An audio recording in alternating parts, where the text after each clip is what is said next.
Dear student, आप सभी का एपी स्टडी और commerce and English Guruji channel में स्वागत है। आज हम जो है एक नए चैप्टर को भी स्टार्ट कर देते हैं, जिसमें है अंश पूंजी का लेखांकन, निर्गमन एवं हरण को अध्याय 8 है। यह चैप्टर बहुत सरल है, आपको बस समझना है और सारी चीज़ें जो है अच्छे से आपके दिमाग में फिट हो जाएंगी। ठीक है, बस आपको पंजी प्रविष्टि को एक बार याद कर लेना है, फिर कोई भी दिक्कत आपको नहीं आने वाली है। तो चलिए हम समझते हैं अंश पूंजी का लेखांकन, निर्गमन एवं हरण। पिछले साल आपने कक्षा 11वीं में पढ़ा होगा कंपनी, जो कि व्यवसाय अध्ययन में है चैप्टर। तो कंपनी में किस प्रकार से अंशों का निर्गमन होता है, ऋण पत्रों का निर्गमन किया जाता है ना, पूर्वाधिकार अंश पत्र क्या होते हैं, इन सब के बारे में पिछले कक्षा 11वीं में हमने पढ़ा है। अभी जो है हम केवल जो काम की चीज़ें उनको डिस्कस करते जाएंगे और आगे बढ़ते जाएंगे। ठीक है, तो यहाँ पर देखिए अंश का मतलब क्या होता है। कंपनी की पूंजी की प्रत्येक इकाई को क्या कहते हैं, अंश कहते हैं। अंश, भाग या हिस्सा कहते हैं। कंपनी की पूंजी की प्रत्येक इकाई को क्या कहते हैं, अंश, भाग या हिस्सा कहते हैं। समता अंश क्या होता है, तो वे अंश जिनको लाभांश के भुगतान तथा कंपनी के सम्मान की क्या बोलते हैं, कंपनी के सम्मान की दशा पूंजी की वापसी का पूर्वाधिकार न हो। समापन होगा, समान नहीं है, क्या होगा, समापन की दशा में पूंजी की वापसी का पूर्वाधिकार न हो। ठीक, उसी प्रकार पूर्वाधिकार अंश होते हैं वे अंश जिन पर निश्चित दर से लाभांश के भुगतान की तथा कंपनी के समापन की दशा में पूंजी की वापसी का पूर्वाधिकार रहता है। ठीक है, पूंजी क्या होता है, समता अंशधारियों को जो है, समता अंश वाले जितने भी अंशधारी हैं उनको अगर कंपनी का समापन हो रहा है तो उस दशा में भी पहले पूर्वाधिकार अंशधारियों को उनकी पूंजी को वापस लौटाया जाएगा। उसके बाद ही जो है जो क्या बोलते हैं, समता अंशधारी है उनकी पूंजी को वापस किया जाता है। यदि बच गया तो, नहीं बचा तो फिर उनको हानि हो गई तो हानि को उठाना पड़ेगा। ठीक है, उसके बाद स्कंद है, कंपनी के अंशों का पूरा भुगतान हो जाता है तो इसे स्कंद कहते हैं, अर्थात पूर्णतः चुकता अंश को स्कंद में बदला जा सकता है। ठीक, कंपनी के अंशों का पूरा भुगतान हो जाता है तो इसे स्कंद कहते हैं, अर्थात पूर्णतः चुकता अंश में क्या किया जाता है, स्कंद में बदला जा सकता है। अधिकृत पूंजी क्या होती है, तो कंपनी की पूंजी की अधिकतम सीमा जिसमें अधिक पूंजी कंपनी निर्गमित जिससे अधिक पूंजी जो है कंपनी निर्गमित नहीं कर सकती, उसको बोलते हैं अधिकृत पूंजी। मतलब जितने पूंजी अधिकृत पूंजी है उतने तक की पूंजी का जो है वो अंश पत्र जारी कर सकते हैं। ठीक है, आगे बढ़ते हैं। उसके बाद देखिए निर्गमित पूंजी अच्छा, यहाँ पर हमने क्या बोला, अधिकृत पूंजी। तो कंपनी की पूंजी की अधिकतम सीमा जिसमें अधिक पूंजी कंपनी निर्गमित नहीं कर सकती, हो गया। अब इसके बाद देखिए निर्गमित पूंजी, तो अधिकृत पूंजी का वह भाग जो जनता को बेचने के लिए जारी किया जाता है। यहाँ पर हो गया निर्गमित पूंजी का मतलब निर्गमित पूंजी क्या होता है, तो अधिकृत पूंजी का वह भाग जो जनता को बेचने के लिए जारी किया जाता है। क्या बेचने के लिए, तो अंश पत्र। ठीक है, प्रार्थित पूंजी क्या होता है, तो निर्गमित पूंजी का वह भाग जो जनता द्वारा ले ली जाए, है ना। निर्गमित पूंजी, जो भी निर्गमित पूंजी है उसका वह भाग जो जनता द्वारा ले ली जाए। फिर याचित पूंजी क्या होता है, तो कंपनी द्वारा वस्तु मंगाई जाती है, कंपनी द्वारा क्या की जाती है, वस्तु मंगाई जाती है, यह प्रार्थित पूंजी का भाग है। प्रार्थित मतलब प्रार्थना करना, समझिए। ठीक है, तो कंपनी द्वारा वस्तु मंगाई जाती है, यह प्रार्थित पूंजी का भाग होता है। और दत्त पूंजी क्या है, तो वह पूंजी जो अंशधारियों द्वारा कंपनी को चुका दी गई है। अंशधारी द्वारा किसको चुका दी गई है, कंपनी को चुका दी गई है। फिर पूंजी संचय, तो पूंजी लाभों में से सृजित किया गया संचय। सम मूल्य, प्रीमियम, बट्टा, इस तीनों को जानना है ना। सम मूल्य क्या होता है, तो अंश के अंकित मूल्य के बराबर निर्गमन मूल्य हो तो वह सम मूल्य कहलाता है।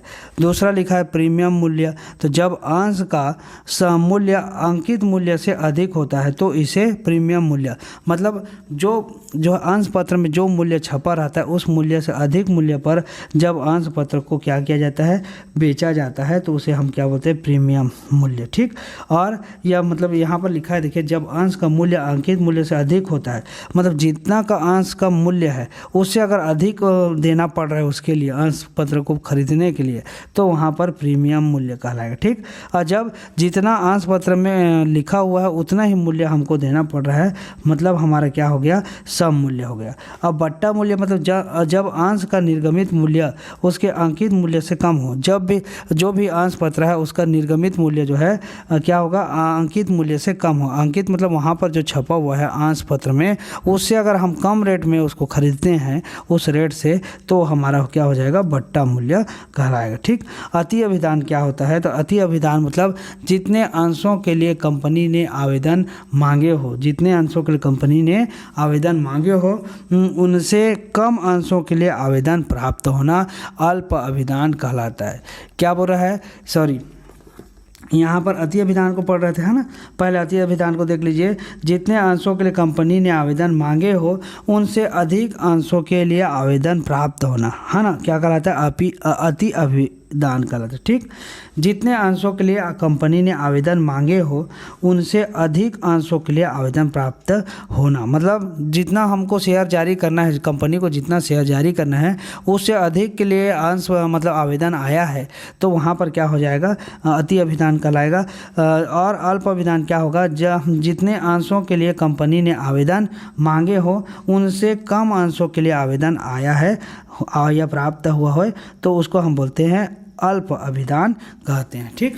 अवशिष्ट याचना, अवशिष्ट याचना, जब कोई अंशधारी अपने अंशों पर देय याचना राशि, जब कोई यह अंशधारी अपने अंशों पर देय याचना राशि का भुगतान कंपनी की नियत तिथि तक नहीं करता है, कंपनी की कौन सी तिथि तक, नियत तिथि तक नहीं करता। देख लीजिए, जब कोई अंशधारी अपने अंशों पर देय याचना राशि का भुगतान कंपनी की नियत तिथि तक नहीं करता है तो इसे ना चुकाई गई राशि को अवशिष्ट याचना कहते हैं। मतलब याचना का मतलब होता है मांगने पर, जब कोई अंशधारी अपने अंशों पर देय राशि को मांगने पर जो है भुगतान कंपनी को नियत तिथि पर, मतलब जिस तारीख को देना है उस तारीख को नहीं देता है, तो इस ना चुकाई गई राशि को क्या बोलते हैं हम, अविशिष्ट याचना, ठीक है। याचना करना मत मांगना, तो अवशिष्ट याचना कहते हैं, ठीक। अवशिष्ट याचना हो गया। अब अग्रिम याचना, कॉल इन एडवांस, जब कोई अंशधारी देय किसी याचना को, जब कोई अंशधारी देय किसी याचना को आवेदन के आवंटन के साथ निर्धारित तिथि से पूर्व कर देता है, तो उसे क्या बोलते हैं, अग्रिम याचना। मतलब याचना से पहले अगर कोई कोई भी अंशधारी जो है उसका पेमेंट पहले कर देता है, मांगने से पूर्व ही कर देता है, तो उसे अग्रिम याचना कहते हैं, ठीक। अभी और अच्छे से क्लियर होगा, है ना। याचना मतलब मांगना क्या है, कंपनी जब भी अंशों का जारी करती है, तो अंशों को जारी करती है तो या तो एक मुश्त राशि मांग लेती है, उतनी राशि एक मुश्त ले लेती है जनता से, या फिर क्या करती है, पार्ट में लेती है, थोड़ा थोड़ा करके लेती है ना। तो ये थोड़े थोड़े जब करके लेती है तो उसको बोलते हैं याचना पर। प्रथम याचना, द्वितीय याचना, तृतीय याचना, आगे चल के प्रश्न में पूरा चीज़ अच्छे से समझ में आएगा, अभी केवल इतना ही समझिए। फिर उसके बाद देखिए अंशों का हरण, तो अंशों का हरण कब कर देते हैं, तो जब कोई अंशधारी अंशों पर किसी याचना का भुगतान करने में असमर्थ होता है। जब कोई अंशधारी अंशों पर किसी याचना का भुगतान करने में असमर्थ होता है तो कंपनी एक निर्धारित प्रक्रिया के तहत ऐसे अंशों पर प्राप्त हो चुकी राशि को जब्त कर लेती है, जिसे हरण कहते हैं, जिसे क्या कहते हैं, हरण कहते हैं, ठीक। अंशों का हरण मतलब समझ गए। मान लीजिए कोई व्यक्ति अंश पत्र के लिए आवेदन प्रस्तुत किया है, मांगा है कंपनी से, लेकिन वह क्या कर रहा है, अंश पत्र के लिए तो डिमांड किया है, लेकिन जब कंपनी जो है अंश पत्र के लिए जो भी आवेदन किया उससे पूंजी मंगवाती है, पैसा मांगती है, उस समय उस याचना पर जो है वह भुगतान नहीं कर पाता, अंश पत्र को खरीदने के लिए भुगतान नहीं कर पाता है, ठीक है। मतलब एक दो बार का किया है, लेकिन और आगे का जो है अंश पत्र का मतलब जो राशि है उसको देने के लिए असमर्थ रहता है। उस स्थिति में क्या हो जाता है, तो कंपनी एक निर्धारित प्रक्रिया के तहत ऐसे अंशों पर प्राप्त हो चुकी राशि को जो है जब्त कर लेती है ना, जब्त कर लेते हैं, जिसे क्या कहते हैं, हरण कहते हैं, जिसे क्या कहेंगे, हरण कहेंगे। ऐसा क्यों? क्योंकि जैसे कोई भी अंश पत्र है वो अगर जितना का है उसका उस मतलब जिस मूल्य का है उस मूल्य को कंपनी जो है या तो एक मुश्त ले लेगी या जो है टुकड़े टुकड़े राशि में लेती है ना। और जब टुकड़े टुकड़े राशि में प्रथम याचना, द्वितीय याचना, तृतीय याचना में लेती है, अब मान लीजिए कोई व्यक्ति 2 बार तुम भुगतान कर दिया प्रथम याचना की राशि और द्वितीय याचना की राशि, अब तृतीय याचना की राशि का भुगतान नहीं कर पाया, तो उस स्थिति में कंपनी क्या करती है, प्रथम और द्वितीय याचना की राशि जो व्यक्ति जमा किया रहता है उसको जब्त कर लेती है और उसके अंशों का भी क्या कर लेती है, हरण कर लेती है। ठीक। फिर है 19 को अंशों का समर्पण, सरेंडर ऑफ शेयर। जब कोई अंशधारी किसी याचना को भुगतान नहीं कर पाता हो तो वह स्वेच्छा से अपने अंशों को कंपनी को लौटा देता है, जिसे अंशों का समर्पण कहा जाए। अब भुगतान ही नहीं कर पा रहा है तो वो अपने स्वेच्छा से, अगर नहीं स्वेच्छा से नहीं करेगा तो उसको क्या कर लिया जाएगा, हरण कर लिया जाएगा। जैसे मतलब स्वेच्छा से अगर नहीं दे रहा है तो उसको क्या कर लिया जाएगा, हरण कर लिया जाएगा। ठीक है। और ये है अंशों का समर्पण, अंशों का हरण। तो ये हो गया आपका क्या, शब्दावली, विशिष्ट शब्दावली आप समझ गए हैं। ठीक। कंपनी का अर्थ हम परिभाषा को आप पढ़ लीजिएगा, कंपनी की परिभाषाएं, कंपनी के लक्षण, ये सब को आप पढ़ लीजिएगा, कंपनी के प्रकार को भी पढ़ लीजिएगा। ठीक है। उसके बाद हम आगे चलते हैं, जो इसमें से हमको जानना है उसको चलते हैं। ठीक है। तो यहाँ पर देखिए अंश क्या होता है, अंश को हम इंग्लिश में बोलते हैं शेयर। अंश कंपनी को अधिक मात्रा में पूंजी की आवश्यकता होती है, कंपनी को अधिक मात्रा में किसकी आवश्यकता होती है, पूंजी की आवश्यकता होती है, जिसे अनेकों व्यक्ति प्रदान करते हैं। अनेकों व्यक्ति मतलब बहुत सारे व्यक्ति जो है कंपनी को पूंजी जो है प्रदान करते हैं। अतः सुविधा के लिए पूंजी को छोटे छोटे भागों में विभाजित कर दिया जाता है। ऐसे छोटे भागों को अंश कहा जाता है। ऐसे छोटे भागों को क्या कहा जाता है, अंश कहा जाता है। ठीक है। अब आगे देखिए, जो व्यक्ति अंश लेता है उसे हम क्या कहते हैं, अंशधारी कहते हैं। क्या कहते हैं, अंशधारी कहते हैं। जैसे एक कंपनी की कुल पूंजी कितना है, 1 लाख, कितना है, 1 लाख है, तथा यह पूंजी 10,000 अंशों में बटी हुई है। 1 लाख पूंजी को कितना अंश में बांटती है, 10,000 अंश में, है ना। तो कंपनी के एक अंश का मूल्य कितना होगा, 10,000 होगा। कैसे निकालेंगे, तो 1 लाख भागी 10,000 कर दीजिएगा तो प्रत्येक का मूल्य ज्ञात हो जाएगा। तो एक अंश का मूल्य कितना हो गया, 10 रुपया होगा। ठीक। अब न्यायाधीश परिभाषा दिया हुआ है, न्यायाधीश लिंडले के अनुसार की पूंजी वह अनुपातिक भाग जो हर सदस्य लेता है अंश कहलाता है। क्या कहलाता है, अंश कहलाता है। ठीक है। अब इस अंश की परिभाषा को आप अच्छे से और पढ़ सकते हैं। अंशों के प्रकार में चलते हैं सीधा। अंशों के प्रकार में देखिए, भारतीय कंपनी अधिनियम 1956 के अनुसार कोई भी कंपनी 2 प्रकार के अंश जारी कर सकती है। कोई भी कंपनी क्या कर सकती है, 2 प्रकार के अंश। कौन सा कंपनी अधिनियम, भारतीय कंपनी अधिनियम 1956 के अनुसार। तो पहला है समता अंश और दूसरा पूर्वाधिकार अंश। समता अंश और पूर्वाधिकार अंश। तो यहाँ पर देखिए, समता अंश और पूर्वाधिकार अंश, ये 2 प्रकार के अंश होते हैं, है ना। तो पूर्वाधिकार अंश में भी प्रकार हैं। तो यहाँ पे पूर्वाधिकार अंश का प्रकार देखिए दिया हुआ है, पहला, दूसरा, तीसरा करके। पहला साधारण या संचयी, तो दूसरा संचयी मतलब साधारण या असंचयी, दूसरा संचयी, फिर परिवर्तनीय, अपरिवर्तनीय, विमोचनशील, अविमोचनशील, भागयुक्त, अभागयुक्त, प्रत्याभूत। इस प्रकार से जो है ये 9 प्रकार पूर्वाधिकार अंश के यहाँ पर बताए हुए हैं। ठीक। अब हम चलते हैं समतांश। क्या, समतांश, इसको इंग्लिश में बोलते हैं इक्विटी शेयर, इक्विटी शेयर। ठीक है। तो यहाँ पर देखिए समतांश क्या होता है, तो समता या साधारण अंशों से अभिप्राय उन अंशों से है, साधारण अंशों से अभिप्राय उन अंशों से है जिन पर कंपनी के विभाजन योग्य लाभ में से लाभांश पूर्वाधिकारी अंशों पर लाभांश बांटने के बाद ही मिलता है। समझ रहे हैं, पूर्वाधिकारी अंशों पर लाभांश बांटने के बाद ही इनको जो है लाभ में लाभांश दिया जाता है। इन्हें लाभांश बांटना अनिवार्य नहीं है। किनको, समता अंशधारियों को लाभांश बांटना अनिवार्य नहीं है। इन पर दिए जाने वाले लाभांश की दर निश्चित नहीं रहती है।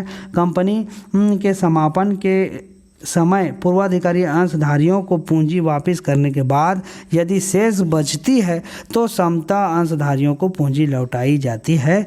वास्तव में समता अंशधारी कंपनी के वास्तविक स्वामी होते हैं। आया समझ में? ये कंपनी के वास्तविक स्वामी होते कौन? समता अंशधारी। इनको जो है लाभांश पूर्वाधिकार अंशधारियों से बाद में दिया जाता है और कंपनी के समापन के समय भी इनकी जो क्या बोलते हैं पूंजी है वो जो है पूर्वाधिकार अंशधारियों को वापस करने के बाद अगर शेष बचती है तो फिर प्रदाय किया जाएगा, नहीं तो नहीं किया जाएगा। ठीक, आप विशेषता को आप अच्छे से पढ़ लीजिएगा। ठीक है, अब हम चलते हैं आगे। पूर्वाधिकार अंश को आप थोड़ा सा समझ जाइए। पूर्वाधिकार अंश क्या है? तो पूर्वाधिकार अंश उन अंशों को कहते हैं जिन्हें आजीवन एक निश्चित दर से लाभांश का भुगतान प्राप्त करने तथा कंपनी के समापन की दशा में पूंजी की वापसी में पूर्वाधिकार प्राप्त होता है। क्या बोला है? पूर्वाधिकार अंश उन अंशों को कहते हैं जिन्हें आजीवन एक निश्चित दर से, क्या बोला? एक निश्चित दर से। एक निश्चित दर मतलब फिक्स रहेगा ना कि 5%, 10%, 15%, 20%, इस प्रकार से लाभांश का भुगतान प्राप्त करने तथा कंपनी के समापन की दशा में पूंजी की वापसी में पूर्वाधिकार। पूर्वाधिकार मतलब पहले अधिकार होता है। ठीक है, पूर्व में अधिकार मतलब पहले अधिकार होता है। ठीक, कंपनी के पूर्वाधिकार अंशों की विशेषता को आप पढ़िएगा तो पूरा चीज़ें क्लियर हो जाएंगी। ठीक, उसके बाद देखिए पूर्वाधिकार अंशों के लाभ दिया हुआ है और उसके बाद पूर्वाधिकार अंशों के प्रकारों को भी दिया हुआ है यहाँ पर, आप इसको भी पढ़ लीजिएगा, है ना। अब हम चलते हैं जो है कंपनी निर्माण है, समता अंश पूर्वाधिकार अंश में अंतर, इसको आपको पढ़ना है। पार्षद सीमा नियम, अंतर नियम क्या होता है? कंपनी की पूंजी संरचना, पूंजी संरचना को देख लीजिए। तो कंपनी अपनी पूंजी का अधिकांश भाग अंश पत्रों के निर्गमन के द्वारा प्राप्त करती है। किसके द्वारा प्राप्त करती है? पूंजी अपने कंपनियां अपने पूंजी जो कंपनी के पास रहता है उसका अधिकांश भाग वह अंश पत्रों के निर्गमन के द्वारा प्राप्त करती है। कंपनी के पार्षद सीमा नियम में पूंजी वाक्य के अंतर्गत कंपनी की अधिकृत पूंजी का उल्लेख होता है। कंपनी की अधिकृत पूंजी का उल्लेख किसमें होता है? तो पार्षद सीमा नियम में होता है। पार्षद सीमा नियम में कंपनी की अधिकृत पूंजी का उल्लेख होता है। क्लियर हो गया? अब हम कंपनी की पूंजी का विभाजन निम्नलिखित रूप में किया जा सकता है, को देखेंगे। अधिकृत पूंजी तो उसमें भी दो प्रकार का होता है, एक निर्गमित पूंजी और दूसरा अनिर्गमित पूंजी। मतलब अधिकृत पूंजी में से भी कुछ भाग को हम जनता से मांगते हैं, जनता से जो है मांगते हैं और कुछ भाग को जनता से नहीं मांगते। जिनको जनता से मांगा जाता है उसे हम कहते हैं निर्गमित पूंजी। ठीक है, बेचने के लिए अंश पत्र को हम बेचते हैं, बेचने के लिए। ठीक, तो उसके बाद दूसरा है हाँ, निर्गमित पूंजी को हमने यहाँ पर भी पढ़ा है कि क्या होता है। निर्गमित पूंजी को शुरुआत में ही हमने पढ़ा है। यहाँ पर देखिए अधिकृत पूंजी का वह भाग जो जनता को बेचने के लिए जारी किया जाता है निर्गमित पूंजी कहलाता है। अब निर्गमित पूंजी में से भी प्रार्थित पूंजी होता है। निर्गमित पूंजी में से प्रार्थित पूंजी और दूसरा अप्रार्थित मतलब नहीं मांगे गया और मांगे गया पूंजी, है ना। तो निर्गमित जो भी पूंजी है उसमें से जितना जनता के द्वारा मांगा जाता है, जितने अंश जो है के लिए आवेदन आता है, यहाँ पर देखिए प्रार्थित पूंजी भी लिखा है कि निर्गमित पूंजी का वह भाग जो जनता द्वारा ले ली जाए उसे हम क्या बोलते हैं? प्रार्थित पूंजी कहते हैं। ठीक, उसके बाद है याचित या मांगी हुई पूंजी। याचित या मांगी हुई पूंजी, ठीक है। याचित पूंजी मतलब कंपनी का द्वारा वस्तु मंगाई जाती है या प्रार्थित पूंजी का भाग मतलब पूंजी का भाग होता है। ठीक है, मांगी गई पूंजी हो गया। अब इस मांगी गई पूंजी में भी दो प्रकार का होता है, एक तो चुकता पूंजी और ना चुकाई गई राशि।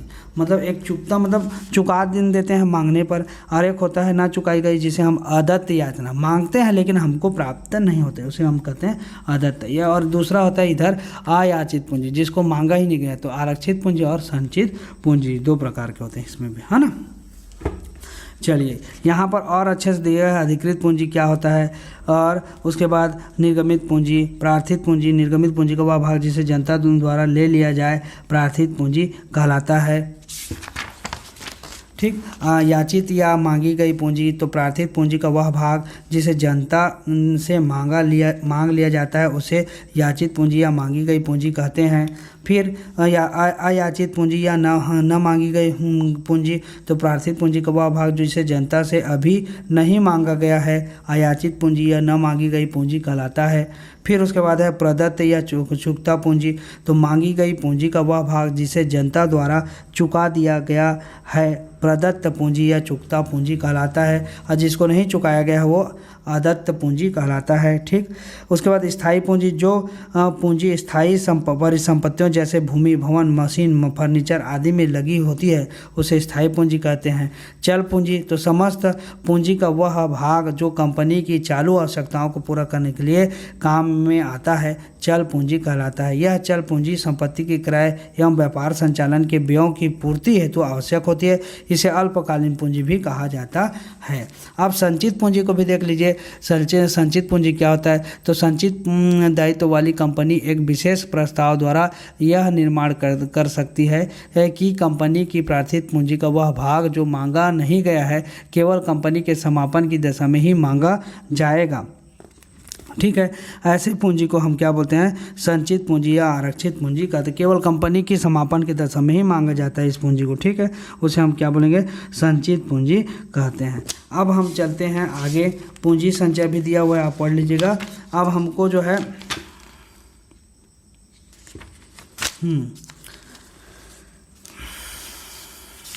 अंशों का निर्गमन इशू ऑफ शेयर, तो अंशों का निम्न में से किसी भी विधि से निर्गमन किया जा सकता है। एक तो नकदी में यहाँ पे दोनों में अंशों की निजी व्यवस्था द्वारा और अंशों का सार्वजनिक निर्गमन।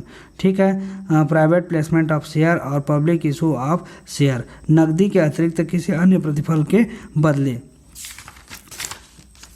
यहाँ पर इसको भी आपको पढ़ लेना है। अब हम आगे बढ़ते हैं सीधा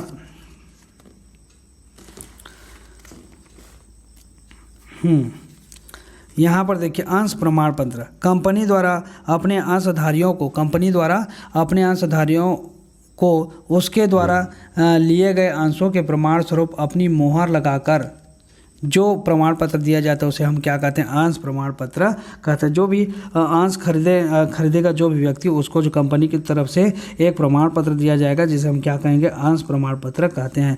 इसमें अंशधारी का नाम, पता, उसके द्वारा लिए गए अंशों की संख्या व उनके क्रमांक तथा उन पर भुगतान की गई राशि का उल्लेख रहता है। यह प्रमाण पत्र अंशधारी द्वारा लिए गए अंशों पर उसके अधिकार को व्यक्त करता है। ठीक, अब अंशों के निर्गमन के लेखे करना, अंशों के निर्गमन के लेखे, यहाँ पर ये इंपॉर्टेंट है, अंशों का निर्गमन इशू ऑफ शेयर।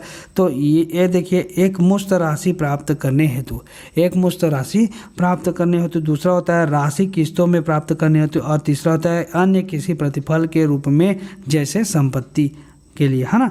तो अंशों का निर्गमन करते हैं हम 3 कंडीशन के लिए, एक मुश्त राशि प्राप्त करने के लिए, या राशि किस्तों में प्राप्त करने के लिए, या अन्य किसी प्रतिफल के लिए हम अंशों का निर्गमन कर सकते हैं। ठीक, अब इसमें देखिए, पहला जो है एक मुश्त राशि प्राप्त करने हेतु में एक तो सम मूल्य पर, दूसरा प्रीमियम पर और तीसरा बट्टे पर। सम मूल्य पर मतलब जितना का मूल्य उसमें अंश पत्र में लिखा है उतने मूल्य पर ही खरीदना।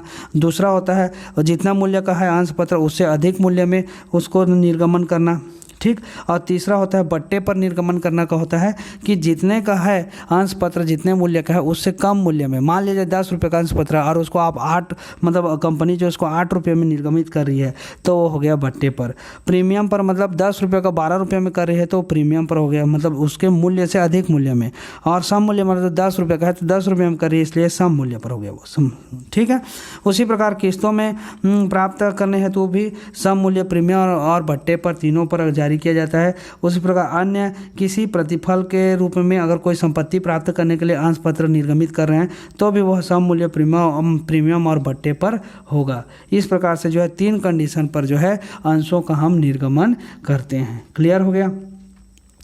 नेक्स्ट वीडियो में जो है इसके आगे के प्रश्नों मतलब इसके आगे के जो पंजी प्रविष्टि है उसको बताएंगे कि किस प्रकार से आपको पंजी प्रविष्टि करना है। देखिए, प्रैक्टिकल क्वेश्चन को बनाने से पहले आपको थ्योरी को, बेस को आपको समझना बहुत जरूरी है। अगर आप बेस का आपका क्लियर है तो आगे आपको आने वाले बहुत समय तक जो है ये चीज़ें जो है याद रहेंगी। इसलिए जो आप जब पढ़ रहे हैं तो अच्छे से पढ़िए कोई भी चीज़ को। ठीक है, तो आज के वीडियो में बस इतना ही। वीडियो को देखने के लिए आप सभी का बहुत बहुत धन्यवाद।